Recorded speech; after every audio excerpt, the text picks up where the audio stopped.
Haiti borders with the Dominican. Her name is Serena Buffalino. They call her Mrs. B, and her class always begins with a pledge. Something local, something global. Haiti. They're words that carry weight here. Helping yourself means helping others, giving back, here and a world away in Haiti. And nobody's helping them, except for people like us. It was through her the class learned of Haiti, of the nearly 1 million orphans, many with no school, no support, no Mrs. B in their lives. They could not wrap their head around that. Mrs. B's students are among Toronto's most at risk. Their challenges vary from emotional and behavioral difficulties to learning disabilities. Their trauma is so severe they can't function in a regular school setting, and we aren't allowed to show most of their classmates. For most of the kids, most of society has turned them away. And in this classroom, they're accepted. They're accepted no matter what for who they are. Take Yolanda. She came here last year so burdened and withdrawn, she would often fall silent, sometimes for days on end.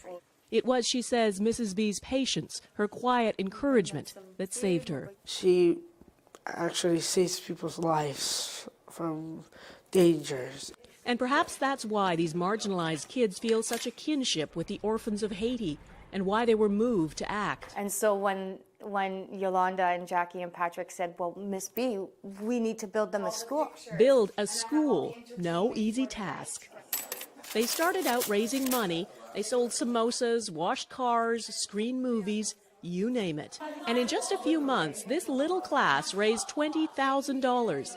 So much, it's not just a one-room schoolhouse they can build, but a full 3-story school. And so Mrs. B set off on a journey she'd dreamed of, up into the dusty mountains above Port-au-Prince to a town called Canaan.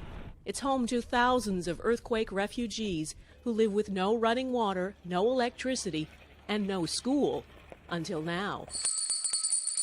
The first step was a temporary school. It's up and running. 53 students already in uniform. The permanent school for 250 is growing from its foundations. It makes me want to cry because she just makes me feel so awed, and I'm very proud of her. All of this because of a handful of students back in Canada and Mrs. B, the teacher who believed in them.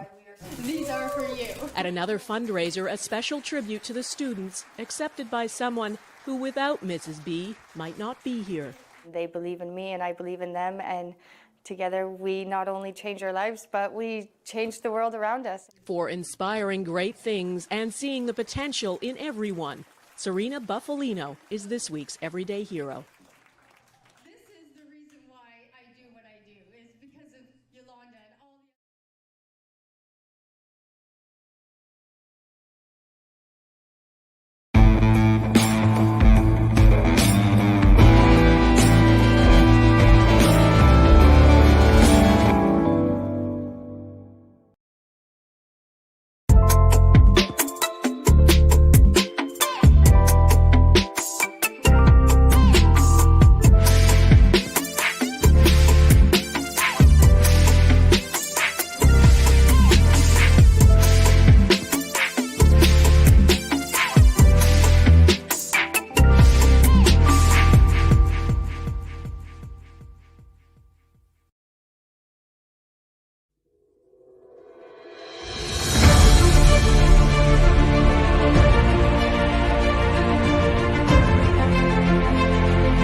bonjour, ni hao, hola, bienvenue, bienvenidos, Guan Yin, and welcome to another exciting and romantic episode of the Gem Hunter Stories. My name is Barry B. Mixon, and I am a Gemmological Storyteller. And each week, I have the distinct honor to take you on a journey to places that you've never been before, to stories that you've never heard before. Each week, I get to take you on a mental, a physical, and a spiritual adventure into the art, science, history, and magic of gemstones, precious metals, and fine jewelry. I just have a belief that gemstones were meant to be more, that we just forgot. Over the thousands and hundreds of thousands of years, we forgot the deeper meaning of gemstones. Because I believe that gemstones can be used as a bridge, as an inception point, as a template to help all of us discover the value of our own stories. And not only our own stories, but the stories of the people around us, the stories of the people that mean so much to us. This is the month of love, and June is the month of love. And it's amazing to me that when you begin to understand gemology, you begin to see how it's all comes together. One of our viewers, in fact, I'm so excited. Her name is Maia. My bad. Maia is actually watching from Senegal. Senegal speaks French, so comment ça va? Enchanté, Maia. And Maia asked whether or not the story that I told last week about the woman that was in the Tanzanian pearl shop, was that a real story? Yes, it was. Absolutely. I remember it like it was yesterday, walking into that shop, and everything around it was just so exotic. The tapestries on the wall, the light fixtures. And then there was this woman who was just spectacular in every way, from her shoes to the silhouette of her figure. And I'll never forget the way she held the pearl in her exquisitely tapered and manicured hands. And the thing that I wanted you to get out of that story was the fact that despite how beautiful she was and how exquisite that pearl was, what happened to me, which was my inception point, was that I couldn't tell where her hand ended and the pearl began. That's the seed that was planted in me. That's when I began to realize the connection between gemstones and people, but especially women. I'm sure that men are beautiful to women, but I just see the characteristics so easily and more perfectly displayed in women. And it's been like that for thousands of years. When you look at a pearl, you are literally seeing something that is, when you see a pearl, a Tahitian pearl, you see the beauty of it. You see the beauty of it. And for thousands of years, they knew what a pearl was. See, jewelry was used for spiritual purposes long before it was actually jewelry. I said gemstones were used for spiritual purposes before it became jewelry. In fact, the reason why jewelry came about is because people wanted to have that energy near them. on their chest, on their ears, on their hands. They wanted to carry it with them because they felt the energy. So a pearl in Japan, in ancient Japanese civilization, a pearl was a gemstone that was the tears of a dragon. Now, there are different types of dragons, but in a lot of civilizations, a dragon was his whole breastplate was filled with gold and gemstones. If you ever saw the movie The Hobbit, you saw Smaug laying on this magnificent treasure trove of gemstones that he wanted to keep forever. And he was protected by the hardness of the different types of gemstones that was embedded in his skin. But when he cried tears. Tears, his dragon tears fell into the ocean and became pearls. For hundreds of years, thousands of years, people understood that pearls, the uniqueness of a pearl, how a pearl came from a concept of pain. And when you begin to understand that there's no woman on the face of the earth that has not experienced pain in their life, whether it be childhood, whether it be teenage years, whether it be being in relationships, childbirth, women understand pain. But the thing that pearls, you can see in a woman, you can see in pearl, is that out of that pain came something beautiful. And you see it all around you. I already told you that when I first met Barbara, and Barbara had told me, and I had known Barbara for years, and Barbara had told me what happened to her father. All I saw was this beautiful, vivacious, excited, joyful woman. And when she told me what she went through, but I didn't see any of that. That's a pearl. See, when we need to, men, because a lot of people will send me comments, and please send me comments all the time. I love your comments. I love your suggestions. And someone had said that the show is mostly for women. That's not true. That's not my intention.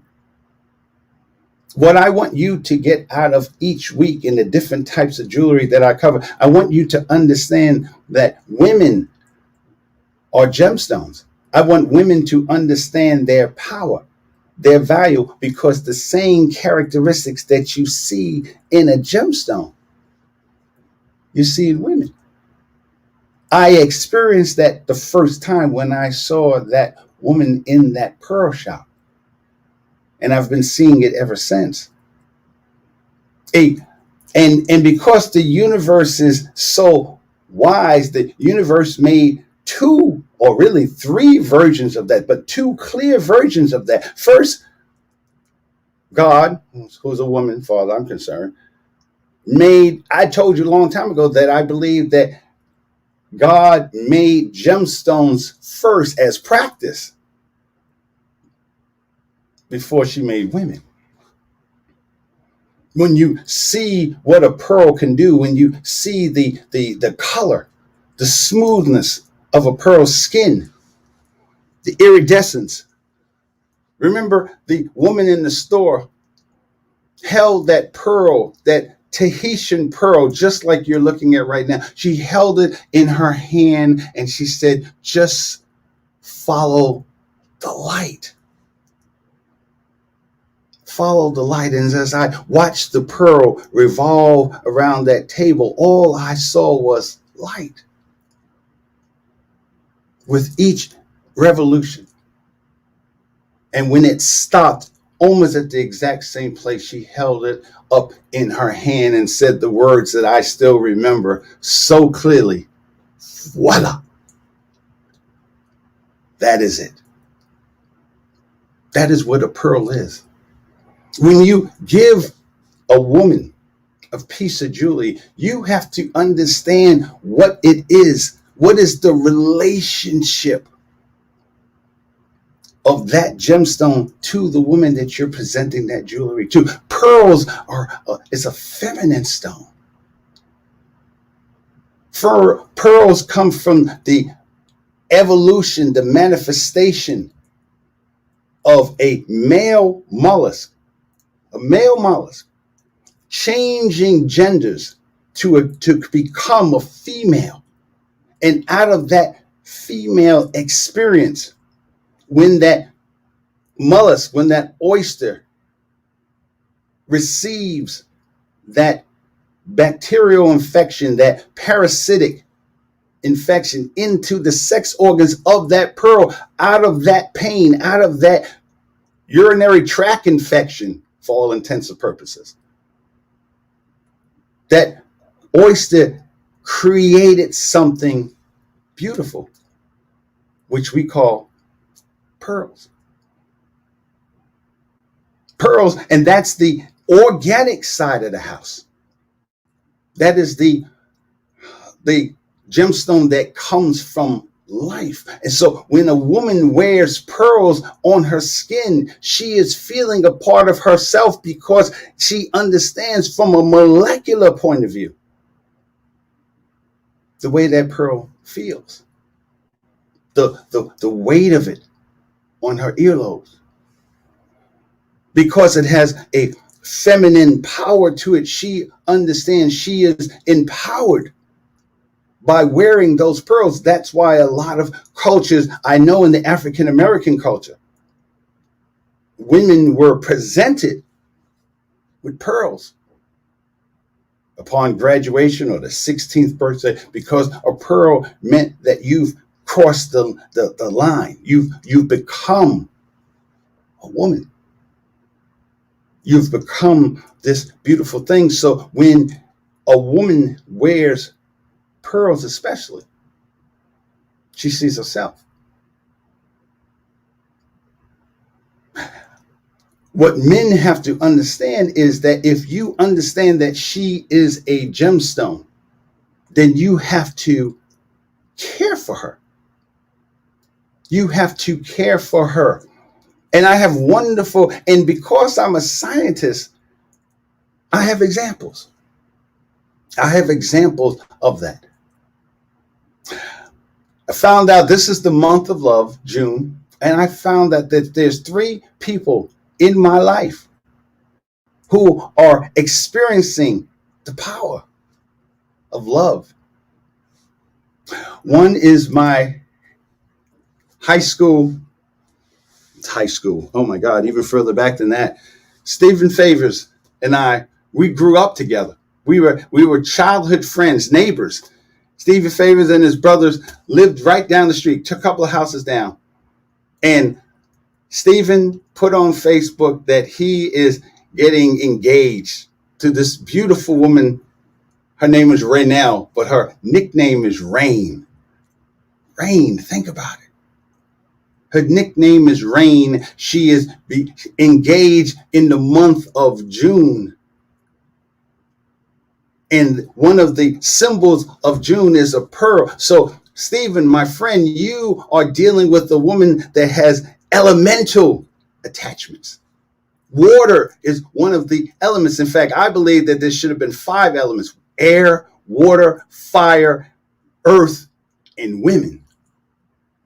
Women are a force of nature.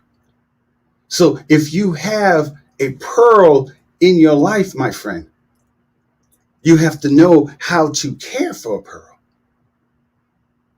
Pearls are beautiful, but pearls have to be taken care of in the sense of you don't just leave a pearl out to dry.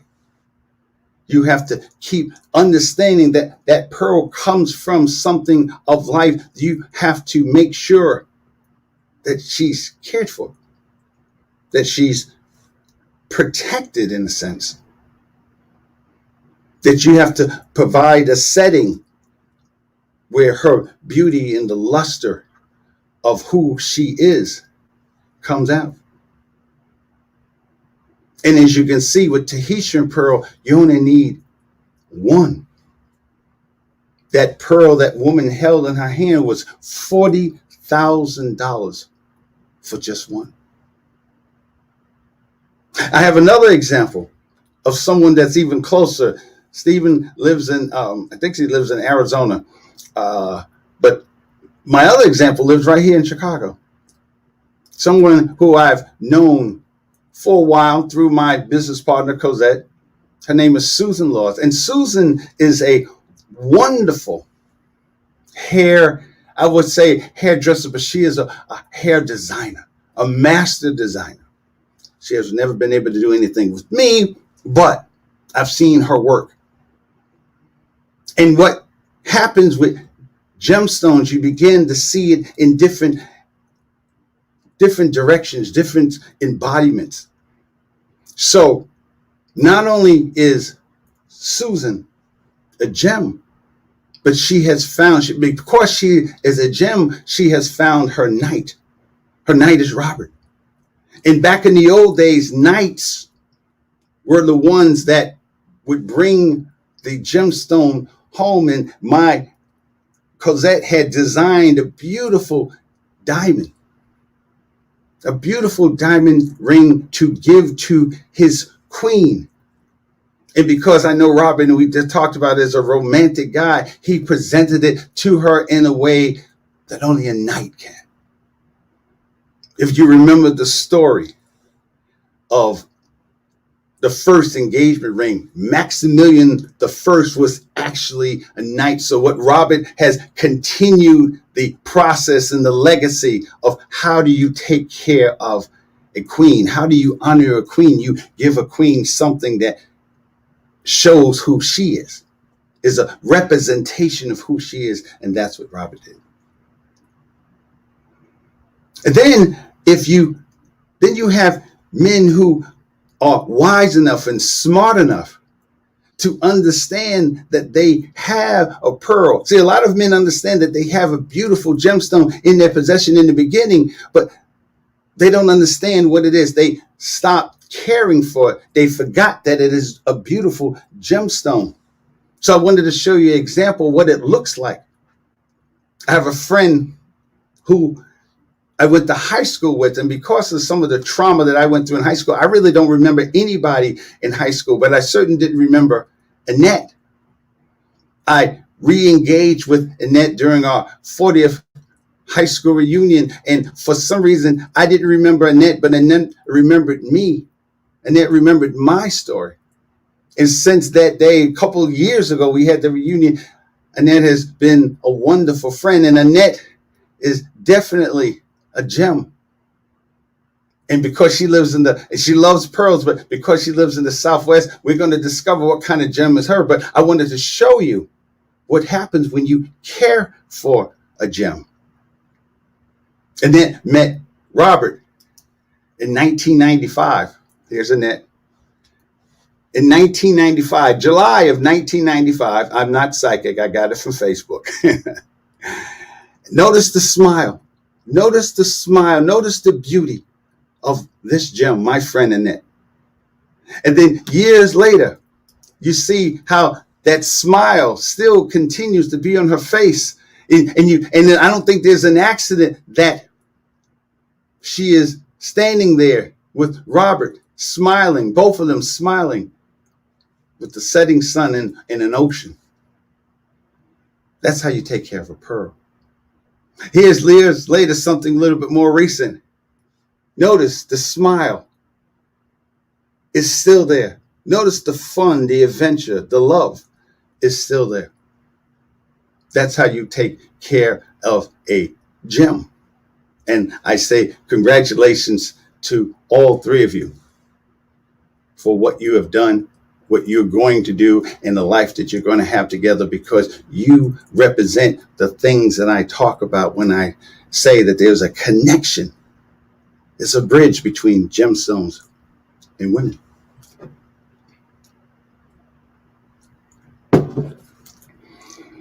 In researching today's show, I realized that I have been this way for a long time. The seeds of who I am has been with me for a very, very long time. This is not the beginning. And I started thinking about when did I start to think of romance in that special way. And I realized that it came actually 52 years ago this month. Remember Roberta Flack? The first time I ever saw your face. See, you heard the music. Ever I saw your face, I thought the sun rose in your eyes,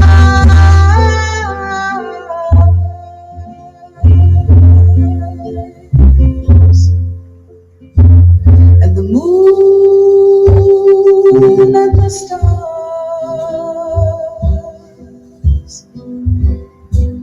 were the gifts you gave to the dawn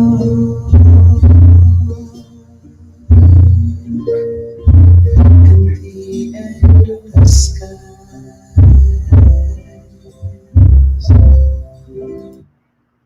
I remember hearing that June 20th, 1969. I was 8 years old, and I would listen to that song all the time. It made me cry. It made me wonder and think about loving someone to that level. And you know what happened the next month? The next month, July 20th, 1969. Was the first time that man landed on the moon. And I don't think the universe makes accidents. I think that there's a reason why I am talking about this today.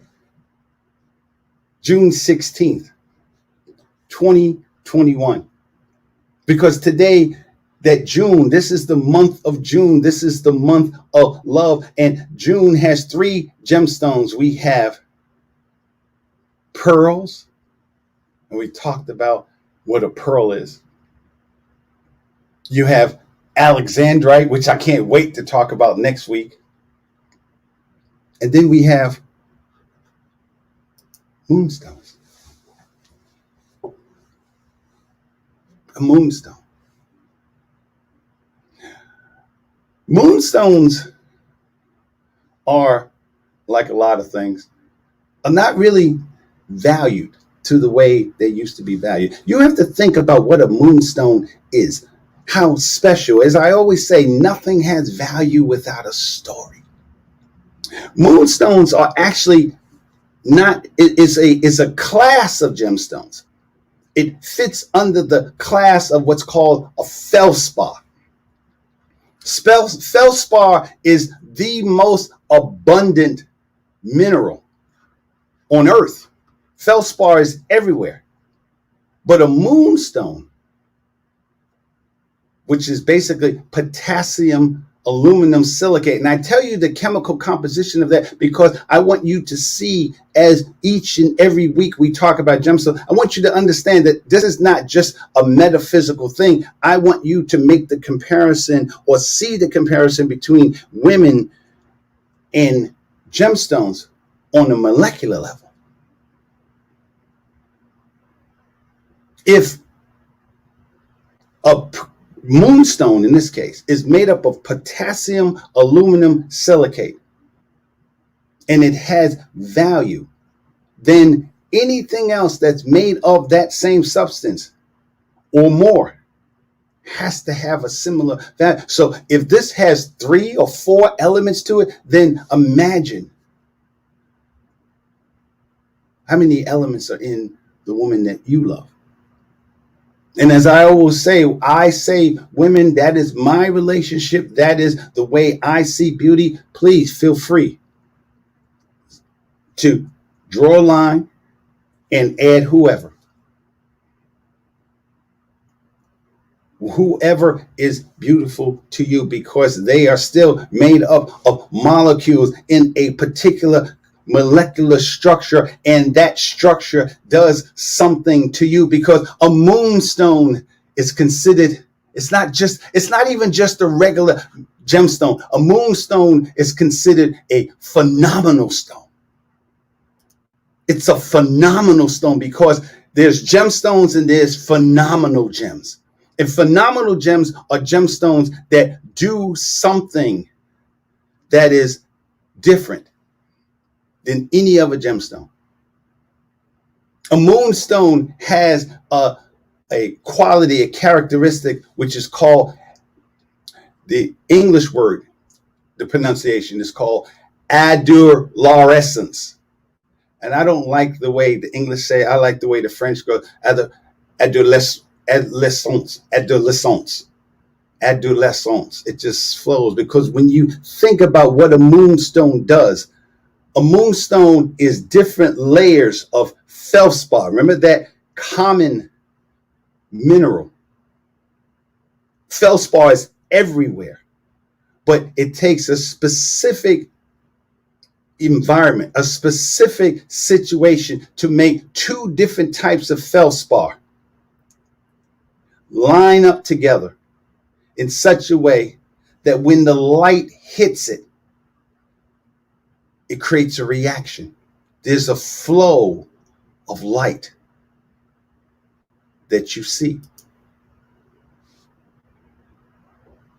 And there are women who move and react to the light just like that. But before I tell you about that, let's go to our commercial sponsor.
We're back.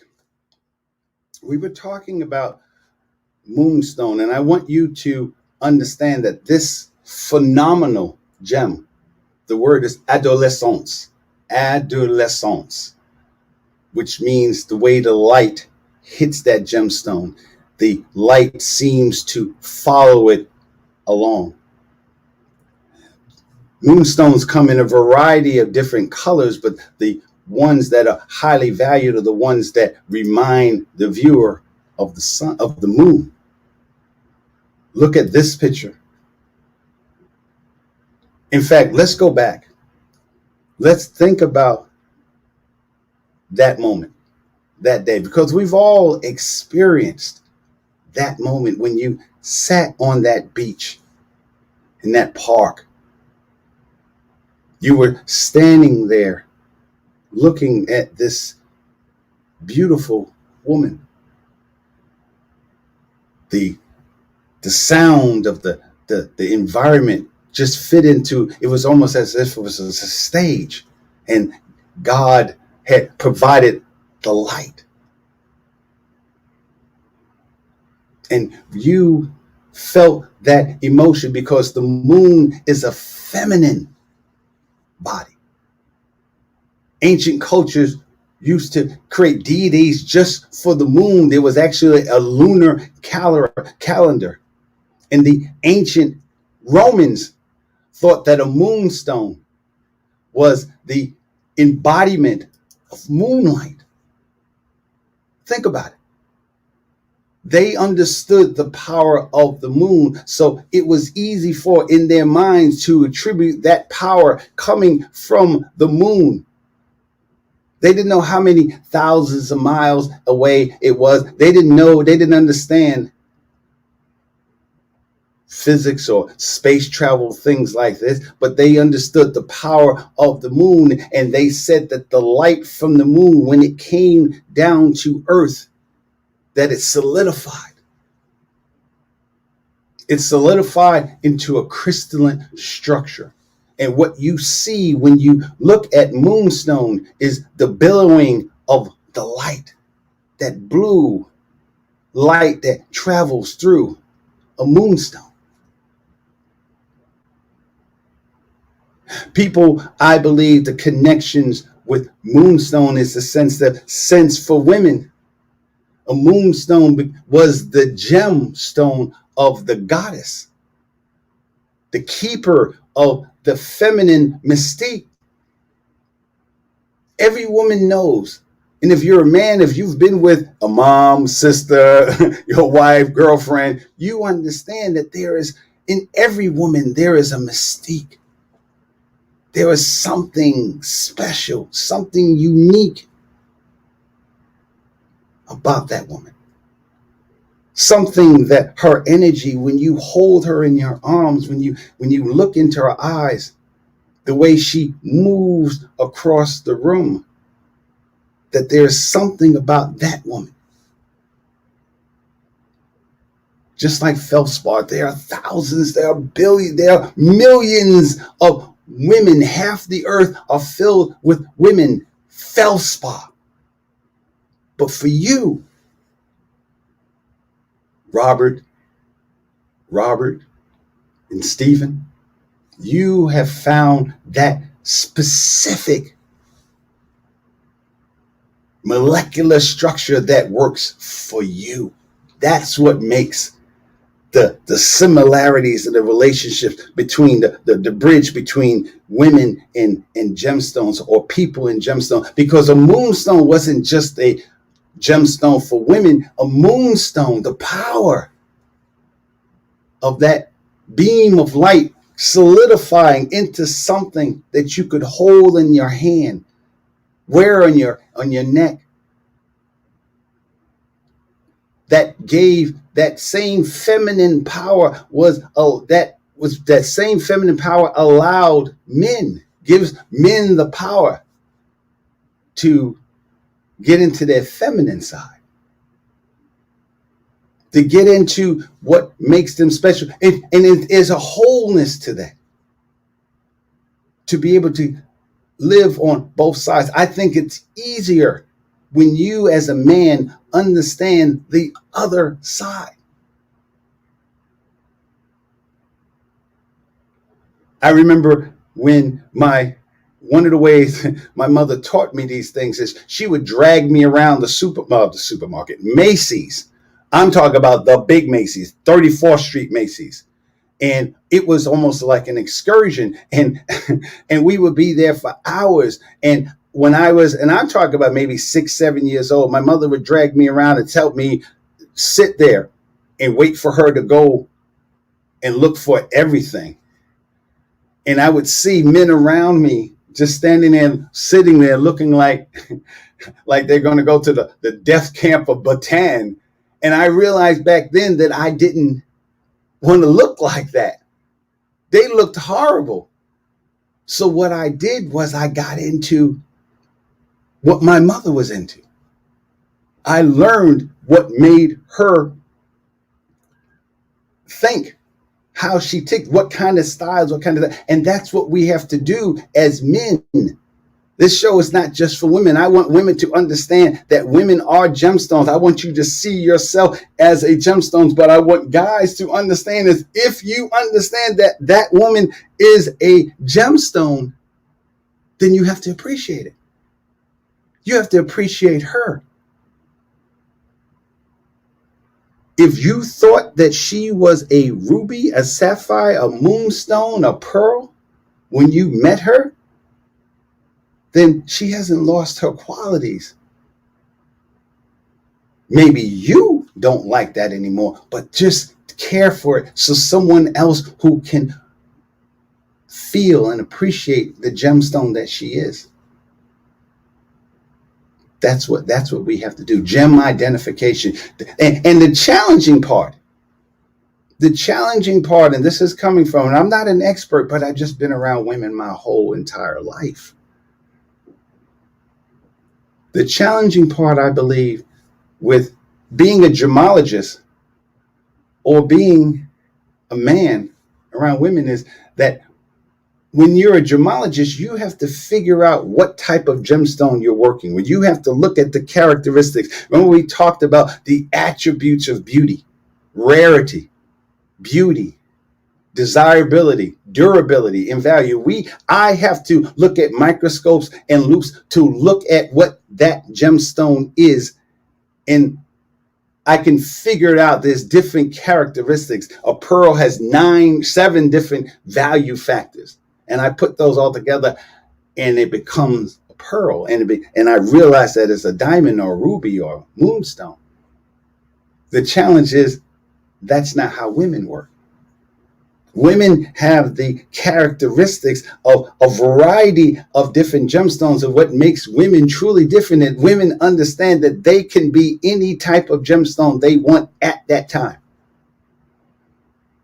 Barbara could easily call this network the ruby factor, the emerald factor, the pearl experience, because that's what makes a woman so beautiful, is understanding all the different things. So when you give a woman a gemstone, what is a representation to that? I read a story and I thought it was just so beautiful that was talking about, it was poetry, and said, sometimes when I'm feeling lonely, I talk to the moon.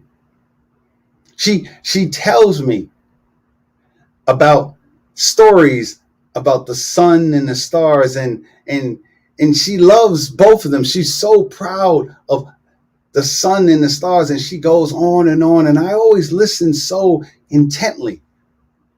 I don't mind, because at the end of all her stories about the sun and the stars, and it becomes my turn to speak, I just tell them about you.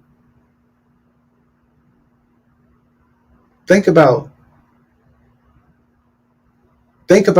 where you were when you felt like that about a person. You may be divorced right now. You may not stand that person, but once upon a time, that's how you felt. I have been married 2.5 times. I've been in a real long relationship, so I consider. And what I remember the most about them, each one, is the type of gemstone they were. The days when I looked into their eyes and held just felt the fragrance of their hair. Felt my heart beating quicker because of the way she said my name or the way she walked across the room. That's what gemstones feel like to people.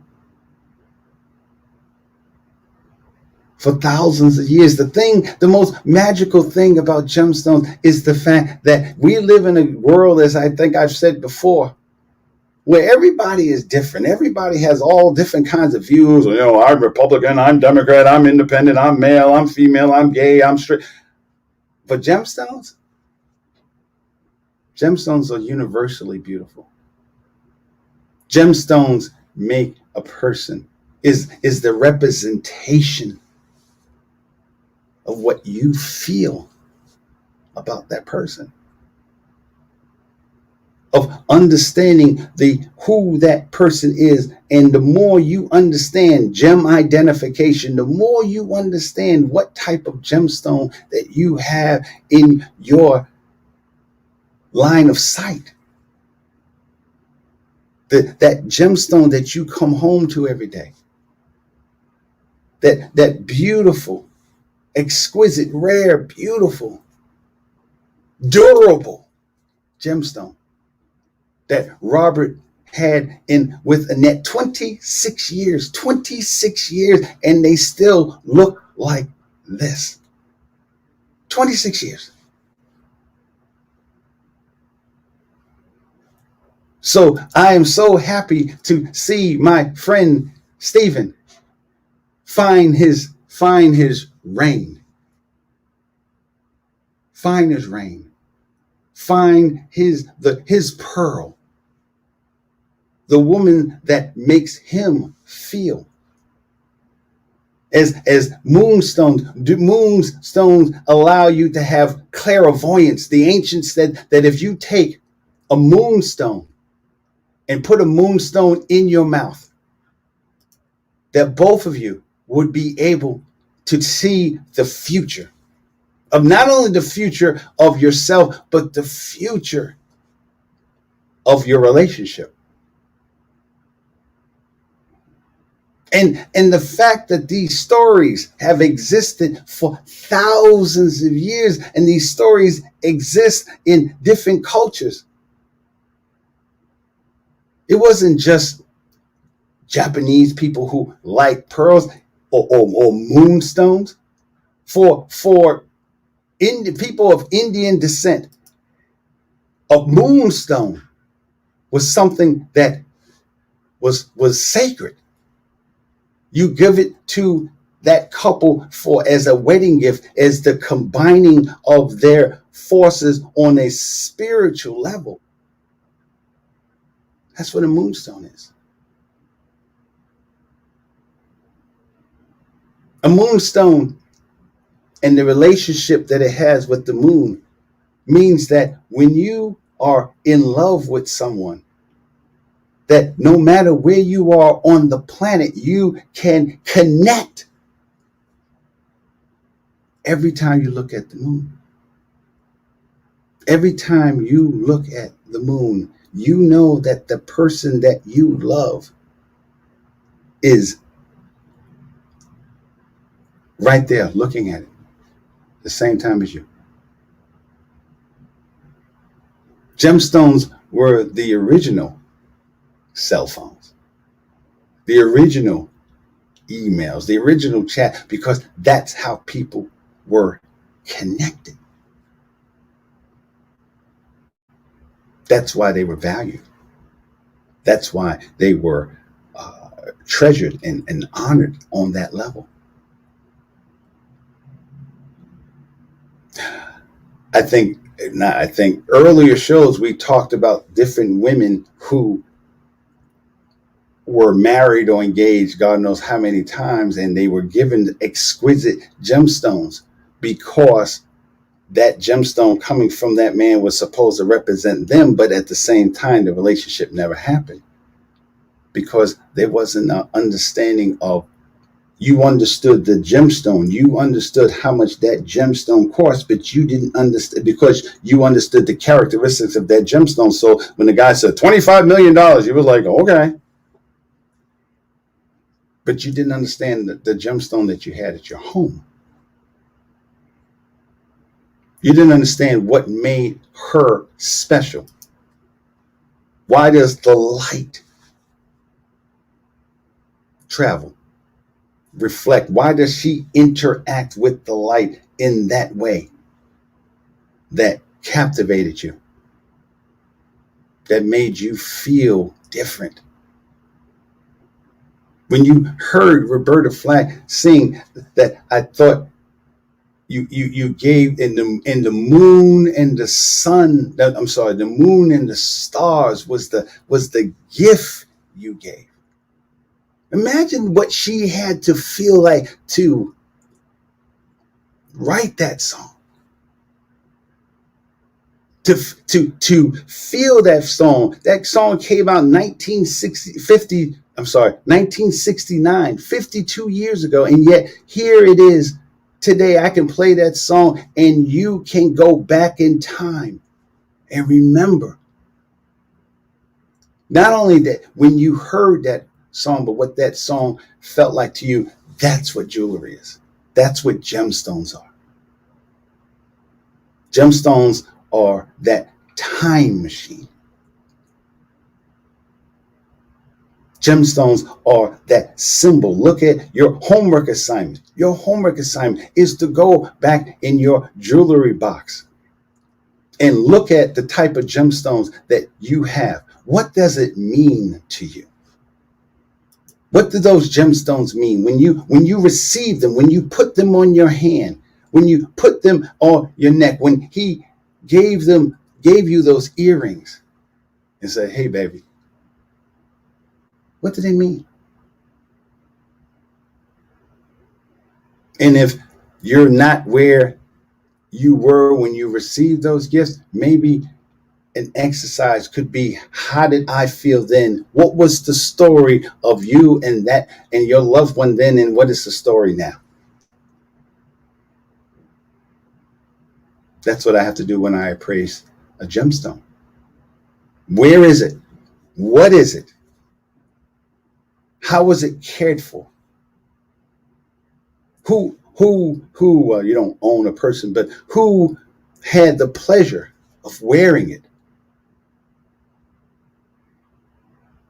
And when you understand that, then you understand the value. Stephen told me, I've been out of contact with Stephen for a very long time, not on his fault, my journeys. So I didn't know whether or not Rain was his first or second wife. And he said it's his second. And the first thing I thought about was just how fortunate he is to find another gem.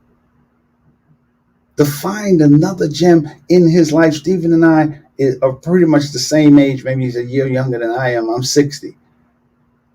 But at 59, 60 years old, I don't care if he's 100 years old, to find that gem. To find that symbol of everything. When you have a gemstone, when you wear, and you look at women who love gemstones, why do they wear it? They wear it because it feels like it's a completion of who they are on a spiritual level. When someone presents you with a moonstone, from this day on, you understand that you have the embodiment for thousands of years. That was the embodiment of the power of the moon. So when you gave it to your wife, your girlfriend, your whoever, that's what you're giving. So next week, we will continue on this romantic journey, talking about Alexandrite. But until then, my name is Barry Mixon, and I want you to take time in your day, in your week, in your weekend. Take time. This is Father's Day. Take time to look at your father and look at the mom, look at your kids, and take time to discover the value of your stories. Au revoir.